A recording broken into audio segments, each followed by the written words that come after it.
we're definitely just having that conversation of like, wouldn't it be interesting, we're just talking about something really dumb, really silly, and then we suddenly turn the mics on us? And it totally happened. It was not said. It was not said.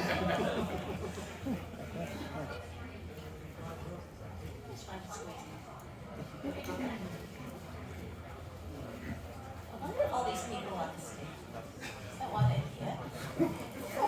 Yes, that's great. I wonder if someone here doesn't know what an escape room is. Thanks for being patient. We're doing some very complicated mathematics. No, I appreciate your enthusiasm. We're just going to chat. Yeah. Does anyone here like solving puzzles and like help them out? I don't know why you think I'm in this room about solving puzzles. Look, dang it, I told you no puzzles in this panel. We don't have time. I've written a lot of questions. And they had puzzles, but I've cut the puzzles, all right? A shout out to the enforcers who are doing an amazing job. Yeah!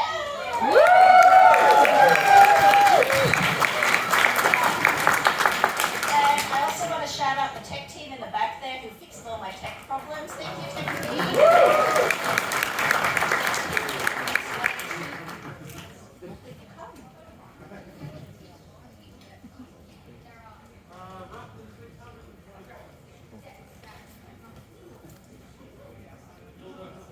So now I feel like I wrote this long script and we're now 10 minutes late, and it's like you've arrived 10 minutes late for the escape room and they're telling you, well, you're just got to go faster, or you'll... Oh, okay, now.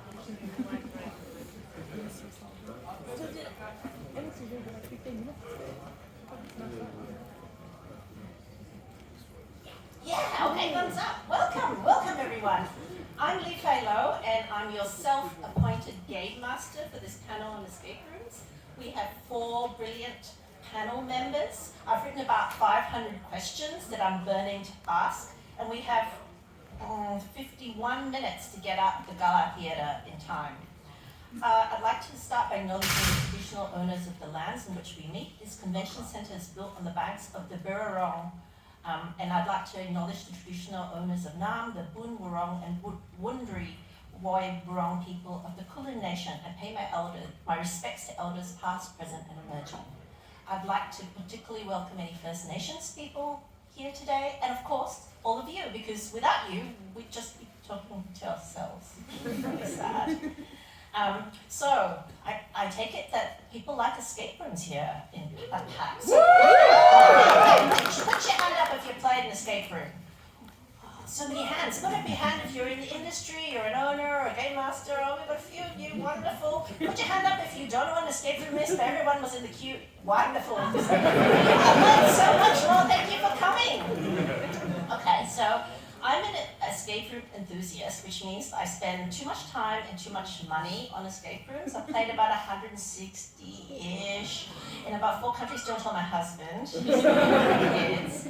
And I've been really looking forward to being able to ask this wonderful panel all my questions. And I have so many questions. Maurice Watson from the Cipher Room in Sydney. Maurice is co-owner and puzzle designer of the Cipher Room based in Newtown in Sydney. Us local enthusiasts think it's one of the best companies in Sydney, and they're particularly known for their high quality sets and wow moments. And if you haven't played her room, when you play her last few rooms, you'll be like, wow. But I can't spoil it, it's worth playing. So Maurice was once her journalist, and her partner David is a working exotics veterinarian. So how did you go from that to starting an escape room business? That's a logical conclusion. No, we played our first escape room about 7 years ago.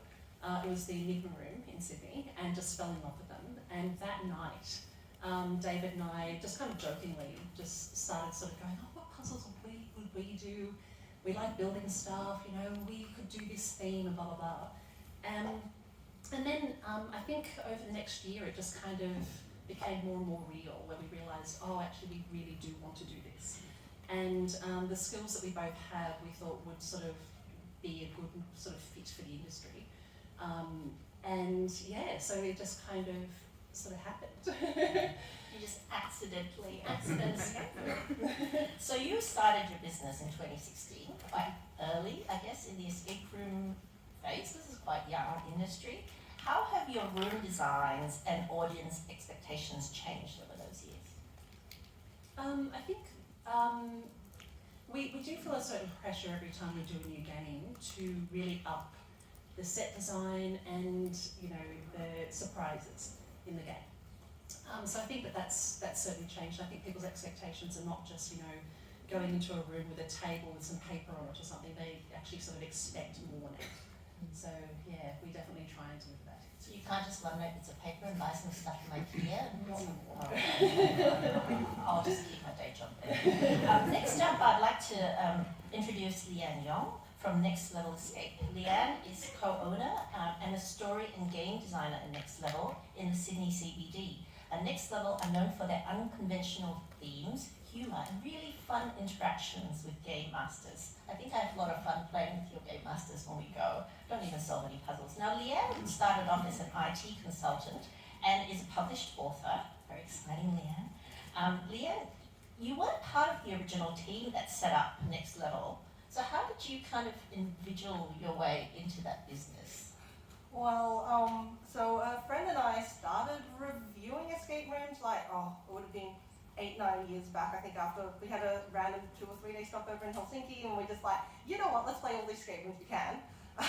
Started reviewing them, and these 2 guys basically emailed and were just hey, we've got a new one getting set up in Sydney, do you want to come? And we went along. I just so happened to have resigned from my job at that point.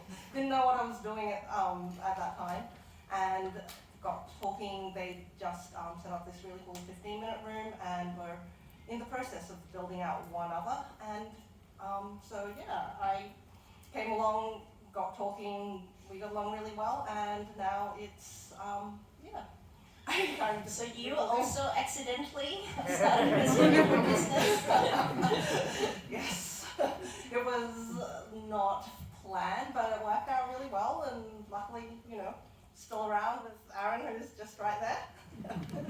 And here we are today. Yeah, and tell me, how has your writing influenced your games? So with writing, when I write, a lot of the time it comes down to what is the end goal, what is the end of the story, the character arc, the objective. And I find that with games, it's very similar in that sense, because we want to try and tell a story with our games, or at least give you a reason for being there, as opposed to you're just here to solve one puzzle after another and that's it, in vaguely themed puzzle. And so that really helps when it comes to, okay, what is the objective? And what are the steps that we're going to take to get there? What is Act 1, Act 2, Act 3, and using that kind of structure for how the games play out. Thanks, Leanne. Next up, we have Damien Bowden from Project Immersive.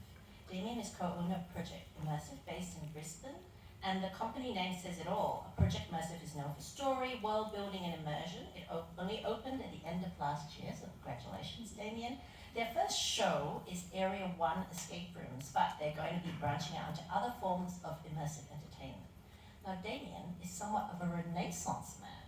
He has a background in the military, psychology, and marketing, but then he wasn't having any fun. So searching for fun, first he joined Strike and Fun Lab, and then he struck out on his own. So Damien, did you also accidentally open an escape room, or what happened? How did you get into this venture? Yeah, look, it's gonna be a theme. So yes, I did accidentally get into it. So yeah, as you said, I did have quite a few sort of different odd little backgrounds that I was working in. Was in the military, was studying psychology and business. I had my own small business at that point, and I was starting out in internet marketing and social media back in the day. Back before Instagram was taken over by Facebook, so back in the day. But I wasn't enjoying it so much. So it was it was doing well, but I wasn't having heaps of fun doing it. So I was you know what, stuff it. I'm gonna find a fun job, and then I was just sort of throwing some resumes and things around, no, this looks interesting. I went along to, as you said, Strike and Fun Lab, and oh, this looks fun. And then they mentioned during my interview that they were looking to open escape rooms. So this was yonks ago, back when they were still fairly new in Australia. and they mentioned that, like, that sounds brilliant. You're going to hire me, they're going to be great. So yeah, so they hired me, and it was a lot of fun. It was really, really excellent, and yeah, stuck around doing escape room stuff quite a lot, and then unfortunately the Rona happened, and then yeah, so a bunch of people didn't really want to be locked in rooms when yeah, so after the end of Rona, yeah, a group of us who, yeah, Project Immersive all sort of got together, and we'd all been mucked around a bit by the Rona, and we're like, let's come together, let's do something really fun, let's just give it a go and have something that we can be silly and build dumb stuff with. So yeah, so yes, we fell into it accidentally again, so. Now, I believe that your game is in an all-paid factory in the artist space. So tell us about how this affected your design and your business. Yeah, so so we are based in a place called the Paint Factory up in Brisbane, and it is actually an old abandoned paint factory. So it was abandoned for about 10 years. So the developers there who are looking to build something really, really cool, they want to build it into something more interesting than just apartments. So at the moment they're using most of the paint factory as artist spaces, which is really awesome. There's some really high quality, really top end awesome artists there. And we came in as a bit of an art project. We weren't sure what exactly we were going to do, but as we were wandering through this factory, we went through like 9 o'clock at night. It was dark, it was spooky, not many of the lights were working. We found this creepy as heck laboratory, the old lab area within the paint factory, and we're like, this is brilliant, we have to do something with it. We have no idea what the hell we're going to do with it, but we're going to do something. So, and then it all just sort of went from there. So we played a bit more of fill in the blanks, because we had this laboratory area. It already felt like an old creepy laboratory, and like we're going to stick with that theme. We're going to make an old creepy laboratory and fill in all the blanks, and yeah. I'm looking forward to coming up to Brisbane and playing again. We're very excited to host you. I'm so excited. I'm excited about lots of things, gang.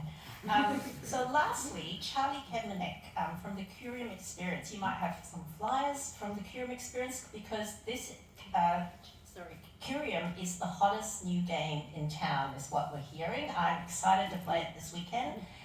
Curium has just opened, but already local enthusiasts have been recommending through, because apparently it does all the things. I don't know what all the things means, but apparently it does all the things. So looking at Charlie, you wouldn't have picked it, but he started his working life as an opera singer. He moved to Germany to sing, but then I guess accidentally discovered escape rooms, and he had a career change, and he spent 5 years working at the Room in Berlin, which is one of the best escape room companies in the world. So Charlie, how did you end up coming back to Melbourne and co-creating the Curium Experience? Yeah, so when my family and I decided it was time, after 10 years living abroad, to come back and spend some more time with our family, I came back and spoke with a bunch of different owners, played a bunch of different games, and eventually met Rowan, who's standing up the back there, who was one of the founders of Cubescape, who had been, like Damien, also building rooms for Strike. And yeah, we had many different chats over many different beers about what could we do together, and yeah, kind of set about creating a timeline, which then got thrown to the wind because of COVID. But yeah, we both had very similar ideas about what was possible and what we could kind of do and push the genre forward a little. So what has been the hardest part about building and opening your room? Council approvals and all of that kind of stuff is the boring part. Yeah, so building surveyors who don't understand what an escape room is. We had a building inspection where the guy wanders through saying, I've never played an escape room, and then proceeds to ask whether we're storing dangerous chemicals in the lab. And at that point, it's like, oh no. Thankfully, that all got sorted, and they sent someone who actually knew what they were doing. But yeah, that's probably the most difficult thing. Yeah, but you're through it now. Yeah. Approvals. So now we're going to peek a little bit further through the escape room doors, and I'd like to thank the panel for dropping into our slide deck all these lovely images from their games. So, when you design a room, what's your process? Leanne? So generally, Aaron and I will start throwing around ideas, being like, because I guess the themes, we like to play with slightly more unconventional themes, but then there's a balance where they have to be mass appealing enough as well, because even though, I don't know how many of you have played a lot of escape rooms, if you played a lot, I think a lot of people might be like, oh, not another prison escape one, but that's still very mass appealing, surprisingly enough. And it's just finding that line, and then it's also then, okay, what can we do with this?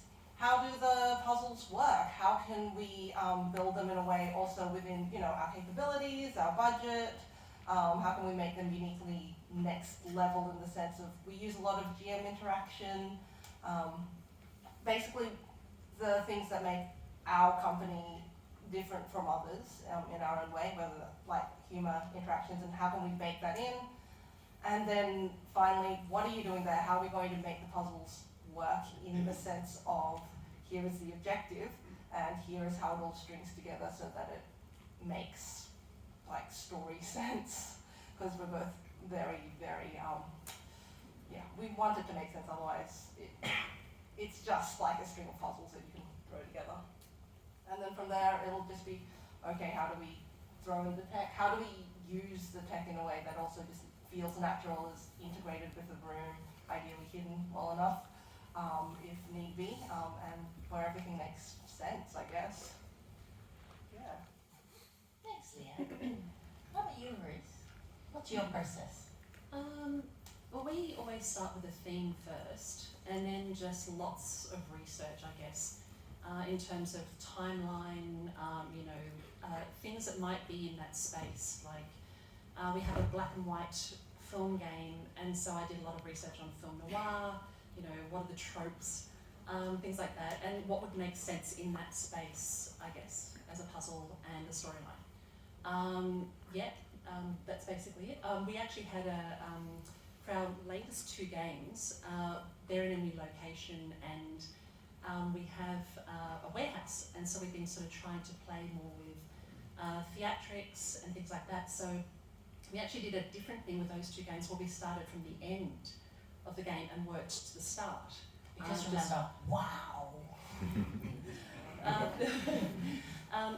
We just sort of found that we just had to do it that way because we had some surprising endings, and that was a big build. So that was a different way of approaching it, I suppose. We still had everything worked out, and we were still working on everything else, but we actually started at the end. Interesting. So when you've got the idea of the design, how do you actually build it, Charlie? A lot of hard work. We have some great we've got a CNC machine that we can. Oh, hang on, what's a CNC machine? Dumb it down to mine. So flatbed router that we can cut various. Well, what's a router?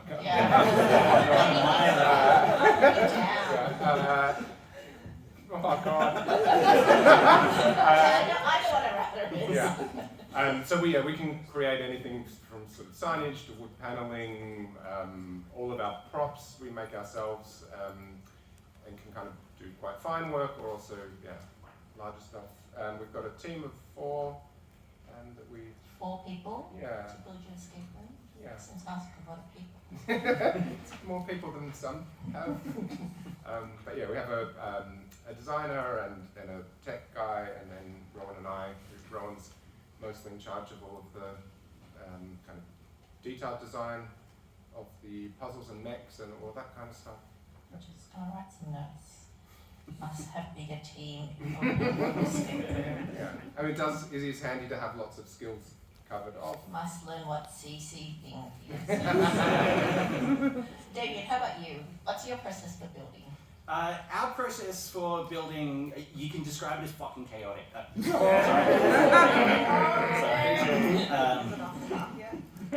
Ex-military, I get enthusiastically sweary. I'll try and rein it in.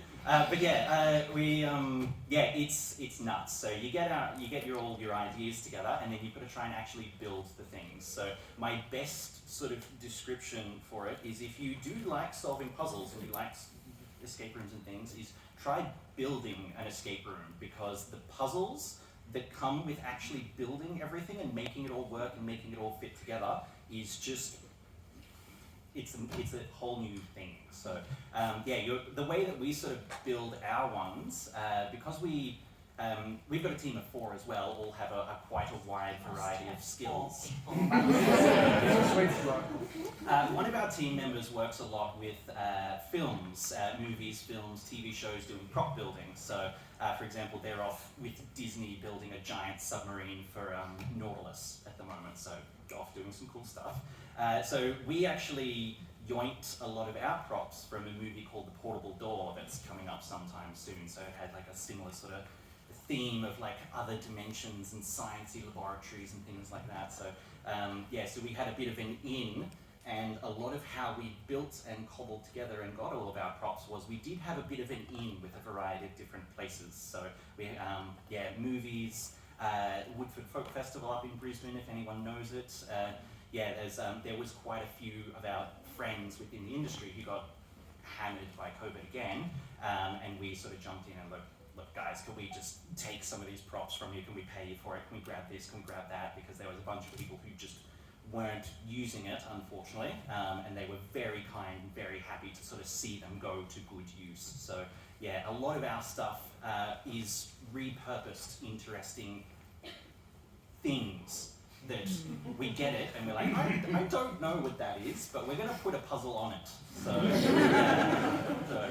that's it's quite chaotic building for us, but it comes out very fun and very amazing and very satisfying, because as you can see behind me there, we do have some very satisfying, fun, chunky things to play with. So yeah, you throw a puzzle into it and it's just really fun and satisfying, and things click satisfyingly, turn and crank satisfyingly. So yeah, ours is smooshing puzzles into things that are already there. So Does sound like fun. Well, people sometimes say to me, I don't think I'm smart enough to play an escape room, and that way, the way that escape room, hang on, why is everyone, what's going on? Well done, well played. it's the puzzles. I told you guys not to put these puzzles in because we don't have time for this. This crowd is fast. Thank you to Maurice, who has, I think, given you a gift voucher to play one of her WoW games. So participate and play. That's a nice surprise. I hope there's no more puzzles in this deck because I've got a lot of questions. Of course not. This is very serious. Now, I don't know what I was saying before. Now, what was my question? How do you feel about times in escape rooms and people wanting to feel smart? Maurice? We don't really sort of emphasise, times or breaking records or things like that, because we want people to enjoy it and take the hour to sort of, be immersed. So we do have a timer on each wall, just because some people do want to know, but it's just a clock, so it's not, so hopefully it fits the theme of the room it's in. But we don't really sort of try and focus too much on breaking records and things like that, because we want people to get through the whole game. Does anyone have a record-focused game here? No, okay, no one else. We're not going to argue, then there's no point. Charlie, what do you think delights players most in your game? I think the scale. Don't spoiler it for our players. Yeah, without wanting to give too much away, there's quite a bit of sort of theatrical elements, sound and lighting. There's quite a bit of movement through space, and I think one of the things we try and do is have a sort of living world that the players inhabit. So things are happening, some of the things you can influence and kind of come back to bear as sort of Easter eggs and things. Other things are happening without your control because they're happening, because it's the world.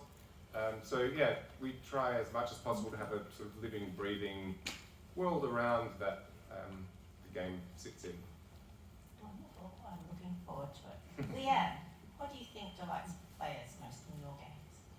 Well, we do heavily emphasise the interactions with your games master, so it's not like actor in the room. We give you the space, but there are every game the GM is a character in the room, and with every game we've tried to push the envelope with the various ways that you can interact with the GM or how you're expected to as part of the game, and I think it leads to some really nice moments, especially because we've got some pretty awesome GMs. Josh. And we've also got, they know how to bounce off the players. Like, if you're talking about random stuff in the room, expect to be interacted with in character. People tend to quite enjoy that. And also, like, there's some techie surprises in there where stuff happens, you're like, why? Or like the humor, and you're just like, oh.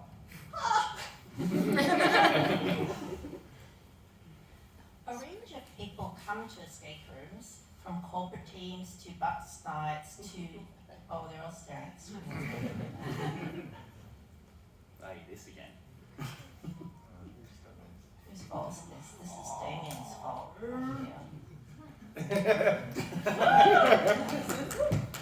I think you get to go and play Damien's game up in Brisbane. The rest of you still solving? Let's give them a minute.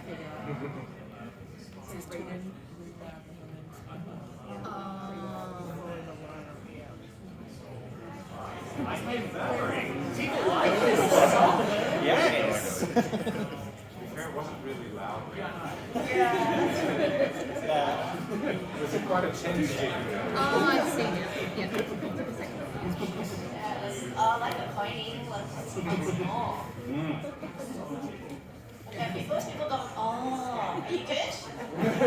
I'll just ask the question, you keep solving. Okay. So, Damien, this is a hard question because you have corporate teams, bus nights, newbie couples, my favorite, 8-year-old birthday parties, they all come to your games. So how do you give them all a good experience in the same room? This one, I would say, just comes down to practice. So very much practice. So being a good game master, being a good customer service expert, all that sort of stuff, just takes an amount of practice to do. There's no easy solution for anything. So how you would treat an 8-year-old birthday party compared to how you would treat a Is it that time already? scenes of things. So how you would treat an 8-year-old birthday to how you would treat a bucks party or a hen's night is just very, very different. It's all about reading the room. If you do have a bit of sort of natural charisma and peoplemanship and showmanship, it definitely helps. But probably my number one tip for anything of like that is would be trying to gauge comfort, I would say. It's trying to make people feel comfortable and feel safe within whatever space they're going into. And in escape rooms, you can be leaning into the spooky element of like, oh, we're going to be locking you in a room. Trying to make people comfortable within that space, and then once they are comfortable and they are feeling happy to be locked in a room or to solve puzzles, be put under stressful situations with timers, you're then sort of trying to just sort of gently push the boundaries to try and bring them just out of that comfort zone so that they are sort of prepared to go into that sort of stressful situation, but with a really, really fun, interesting attitude. So practice and comfort. So if you, for example, like I think all of us do have really story-focused, can be an intense experience at different points. If you are having anyone who is suddenly feeling uncomfortable with that, you do need to just sort of definitely bring it back and just sort of make them feel as comfortable as, because you still want them to play the game and you still want them to enjoy themselves. And there may be points where you may have to sacrifice a small part of your experience just to make them comfortable. So one of my best examples is if you've got, we've got quite loud music, loud sounds, lighting, all that sort of stuff as well. At one point in our game, because it is set in a creepy laboratory, we do have protective equipment for all the scientists, which does include things like earmuffs for anybody who feel they would be more comfortable in a loud space with earmuffs and things like that. So it is making that available. So. Thanks, Damien. How about you, Maurice? How do you cater for all those different groups? Oh, I think, I think what Damien said made a lot of sense, like to sort of read the groups. For us, I think that just, I can't better that answer. No. Must book 8-year-old into game embrace. So, so this is your dog, isn't it, Charlie? What do game masters His shop dog. watching the players in your rooms really talk about? You know what, we're on the side of the players. I like to think of us as almost one of the team, kind of 5th or 6th or 7th member of the team. And most of the time we're talking about how well they're doing, or do they need a little bit of help there, or I try and always be aware of what they need, what they've missed, and try and clue as subtly as possible, but just sort of bringing their attention to maybe something that they've already said a few times, just kind of giving them a little nudge in the right direction to make sure that they're sort of constantly moving So you're and not happy. just laughing? We're not laughing. I mean, we do have a couple of funny kind of moments that Do you are want to quite share humorous. one funny moment? I can't. Try to get it to tell You'll us. have to play it and then you will know. Oh. Spoilers. Yeah. So we're in that moment we're laughing with the players rather than at them. Okay. Leanne, what do your game masters talk about? I might get some weird looks if I'm way off base, but so it's a lot of like Charlie said, we are rooting for the players. Like there is a lot of especially like when I'm running games for sure, it's just like, come on, you're so no, don't play, things like that.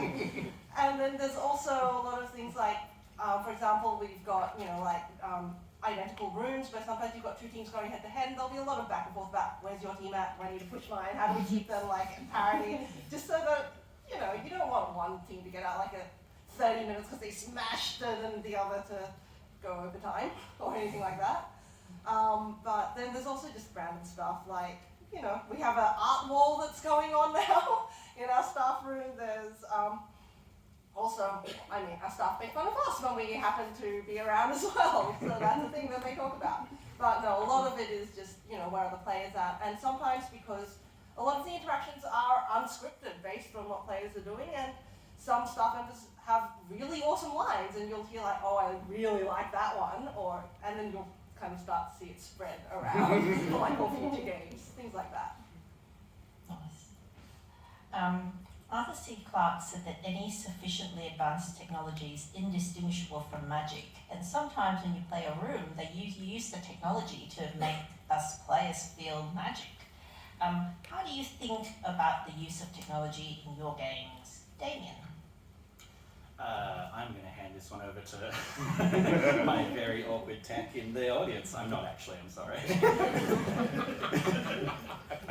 I'm not the tech guy. I'm not the tech guy at our business. As far as I'm concerned, our lovely tech person, whatever he does is magic, and I do say that. Whatever he does, it's magic. And so the way we sort of work with it is in our team we've got two people that have worked with escape rooms quite a lot. We've been in the industry quite a while, and then the other 2 have not. They're very new to the industry. This is their first rodeo. So one of them, the one who works with all the movies, is quite creative, very big ideas, very dumb ideas.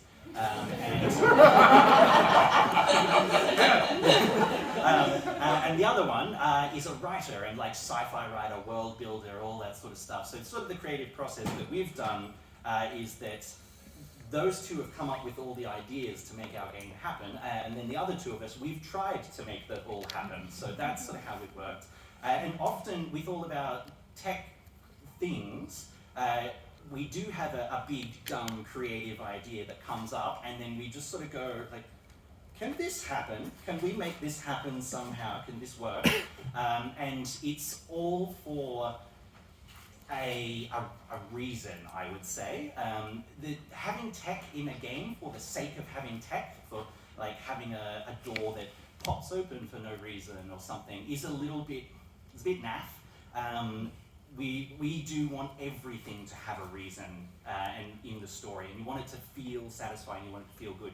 So we do have a bit of a mix of high-tech, low-tech within our game, but everything fits into story-wise.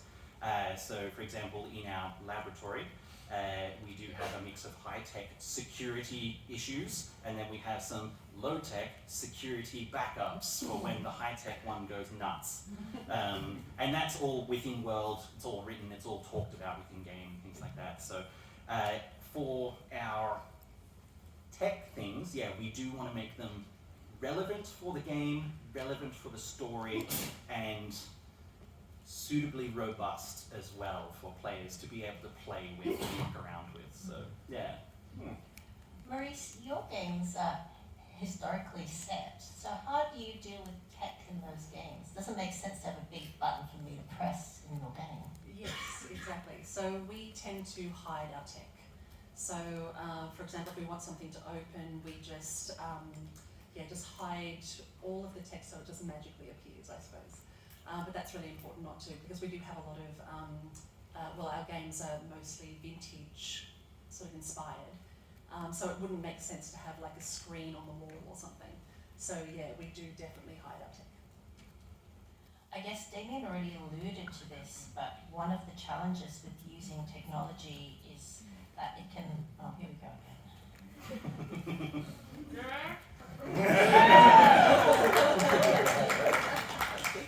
Yeah, I got you, buddy. Really I'm going to apologize for this person because your voucher was nicely printed and everything, except it is now seated in our hotel room. So you get the voucher, but has to get a form. Which becomes a famous author to sell that signature. So yeah, how do you safeguard against breakage? Leanne, I guess. Well, if there's one thing we've learned, have a lot of spares. Always. Even the things you think that are going to be super duper robust that you have put in fail safes for, I almost guarantee you people will find a way to break. So have spares and don't assume that just because I have 10 spares I'll be able to, like if I run out I'll be able to buy more, like a few years on, because odds are you probably won't, and you will need to then rework parts of your puzzle accordingly. I think as well, it's just also thinking, okay, when you're testing it, what can people do? How hard can they smash this thing? How hard can they smash this button? And, accounting for that, testing that. Don't assume that people are going to play it the way you think they will play it.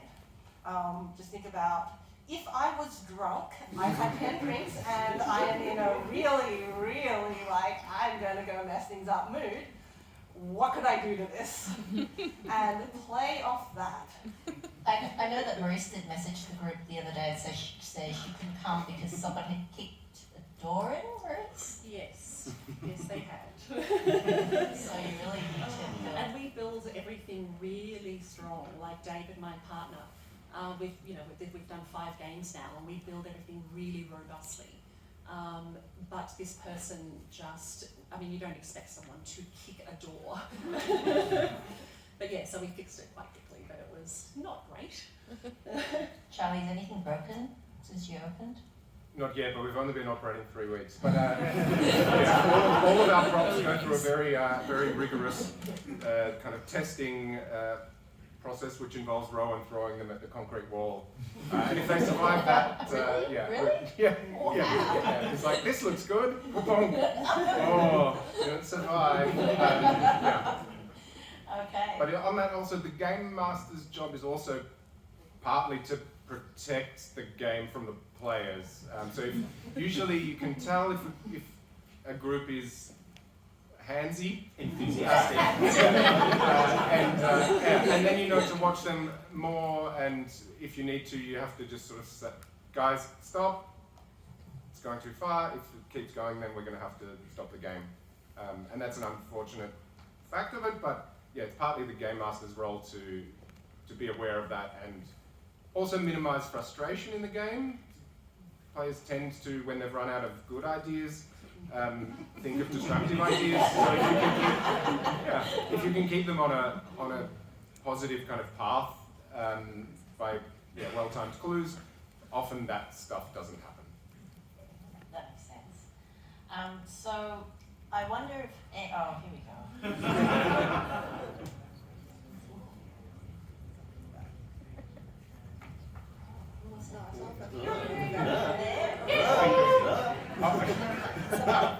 Or who was first? I think it was the lovely lady right up the back. We don't know who it was. I'm pretty sure it's the lovely one. Fourth row? Fourth row? Yeah, right, yeah, that's what I thought. Yeah, We were convinced more people were going to be tricked by that. I don't know if there's any bookings over this weekend, but you get to you get a voucher to play Charlie's game that does everything. All right, so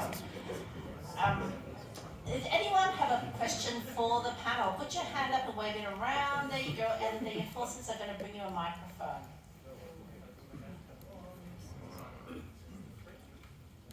The microphone is broken. You could just shout and I can repeat your question. No, we're going to microphone number 2. Oh, we're going to try again. Oh, that one works. Hooray, thank you, tech people. From your draft version of your puzzles, which aspect survives most intact into the final version? The narrative aspect or the practical aspect? When you say puzzles, do you mean escape room as a whole or individual puzzles? Both. I think for us, definitely for us at least, because we start from the narrative aspect tends to stay a lot more fixed, and then we work the puzzles around, like, did that convey what we wanted it to convey, like, did the puzzle convey the feeling or convey the kind of sense that we wanted it to, and then, also then the stance of, like, was it snappy enough, do people get this, does it need to be easier, more obvious? You generally never have to make a puzzle harder, by the way. I don't know that. Anyone else have anything to add to that? No? Our puzzle design goes through quite a iterative process. So by the time we've actually constructed it in the room, it's been slashed out with a red pen a million times till it's kind of exists in a form that we're pretty confident will work. That's not to say things don't get tweaked over time, but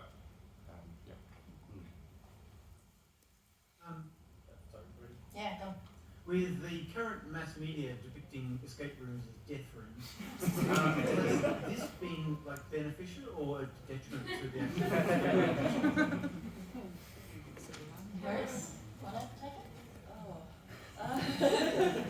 I think when we first opened, people didn't know what an escape room was, and we opened our businesses around the same time.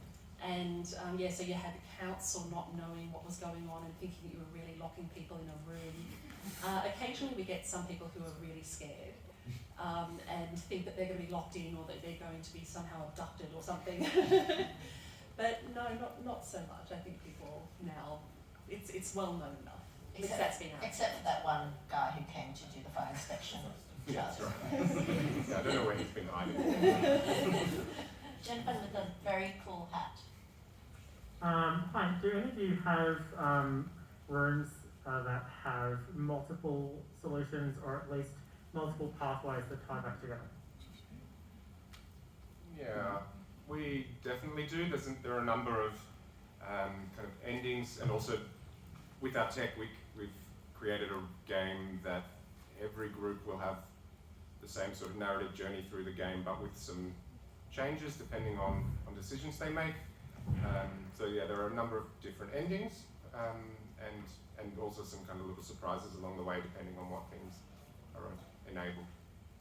Yeah, our game, so our first game only has like one small part that can sort of happen differently, but the next game that we are building, we're going to try and attempt to add in a few of those elements of trying to have those sort of multiple pathways and a couple of different endings.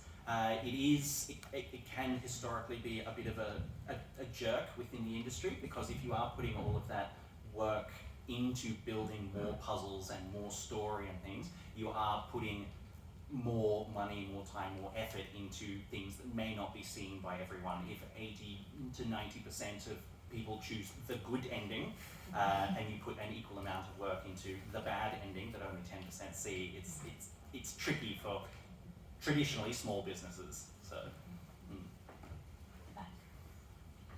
Hi there. I think escape rooms have got a bit of a reputation for being pretty hard to get into, as well as being hard to get out of, especially for people who are wheelchair users or who have other sort of varieties of disability impairment. How do you each try to make your escape rooms accessible?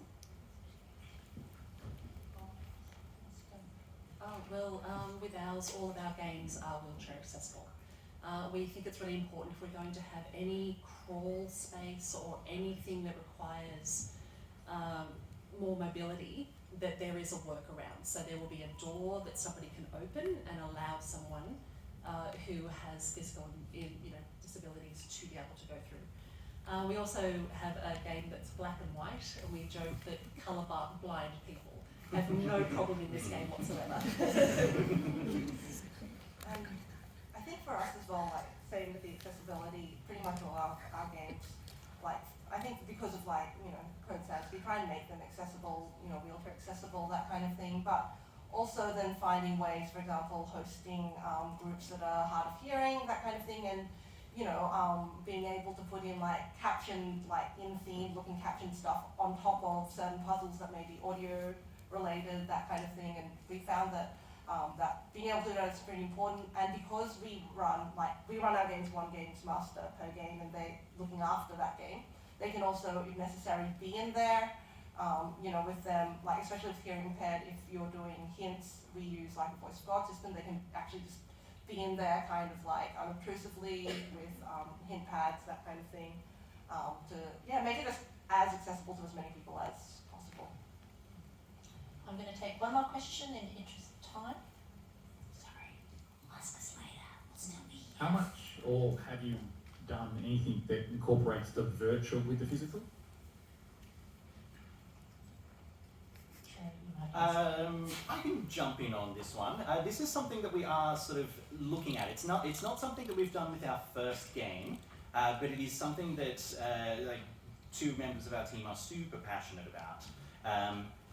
I've played a couple of virtual games, completely virtual games, and they're a little meh in my opinion, but I really, really like where they will be or where they are going. So some of my experience with virtual games is they are trying to be as real as possible, and they're trying to mimic real escape rooms. But some of the design space of what's happening is people building escape rooms that you realistically can't really do in real life.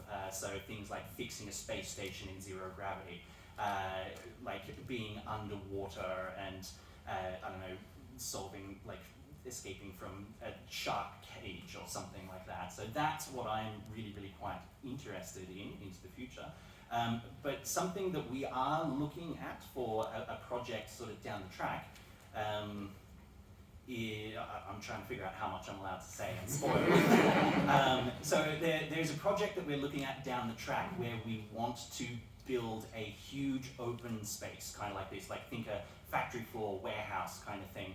A fairly open space, and you are in there with an interdimensional beastie creature, giant hulking bastard that you can't see, and then build the whole thing in virtual reality, and then build some goggles into a big alien style camera that somebody can carry around with that projects up onto a space, and then that allows everyone to explore the other dimension and see the other dimension and see the other creature. So it is a huge, fantastically fun idea that we are really, really keen to do, but we'll see how it goes. It's ambitious. I was thinking more on the lines of augmented reality. I mean, because of the prevalence of mobile phones, having a story where potentially, from a historical perspective, you're a time traveler that's traveling through time, and they can use their phone as an augmentation of the data that's presented within the room. That way, I've played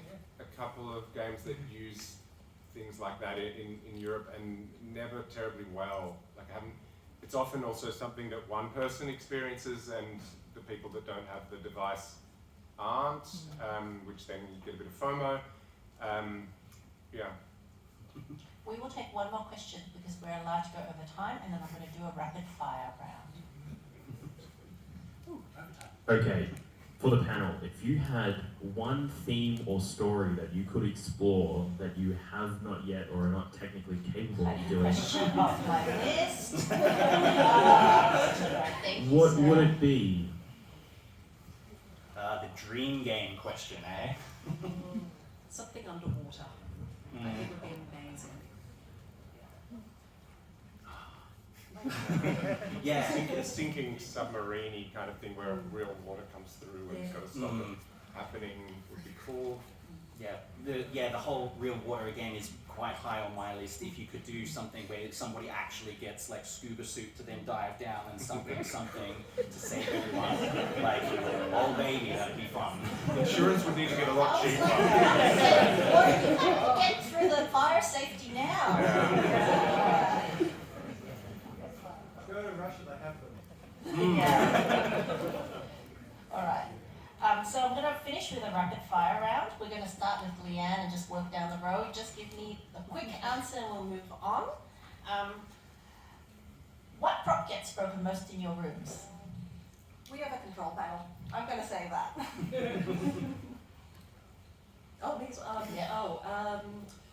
We had some baseball cards in Marlow that often people drop onto the cobblestones. We haven't had anything broken yet, but in Berlin it was a candle that had to be used. We have a generator that the teams need to crank sort of every 5 minutes to keep all the power on. People get really vicious with it. Okay. Padlocks in escape rooms, yes or no? Yes, if it fits the theme. Only if it fits. Yes. Yes. Yes, if it fits the theme. Would you rather host an 8-year-old birthday party or a bucks night? Quick, rapid fire. 8-year-olds. Yeah, 8-year-olds. Bucks, but we have a really strict no being drunk policy, so it would be Bucks party. David's drinking with them. Your favorite ice cream flavor? Cookies and cream. Mango. Rum and raisin. Pistachio. And the strangest thing someone has done in your room? Off the top of my head, either snuck in a goon bag or gone in and fallen straight asleep. Made out. Brought a broom down the slide. Laid down and cuddled for the whole hour. I took them into the room. It was a nice, relaxing, garden-y, Alice in Wonderland kind of themed room. I checked the camera about 5 minutes later after taking another team in. They were just sort of spooning on the ground. I gave them a call and like, Did you give them hints? yeah, I was like, do you guys need any help? Do you need any assistance? I'm like, no, we're good. We're good. Call me if you need any help. All right, so some quick plugs. Leanne, Aaron, and Maurice are also speaking at an escape room panel, video games and escape rooms on Sunday at 4:30. Yeah, please come if you're interested in escape rooms, and you obviously are. I'd like to plug Escape This Podcast by Bill and Danny, a great Australian team. Reality Escape Pod, where they talk about escape rooms. I have some stickers if you want one. Leanne and Aaron are up this season in a few episodes, and I've been on it as well. And the Top Escape Rooms Project, if you haven't been to their website, this is where enthusiasts vote for the best rooms in the world. And so if you're traveling and going overseas and you want to know what the best rooms are, go there. And if you've played over 100 rooms, then we would love you to vote, and you can nominate to vote as well. So it's a high bar to vote for that. Thank you so much for being a fantastic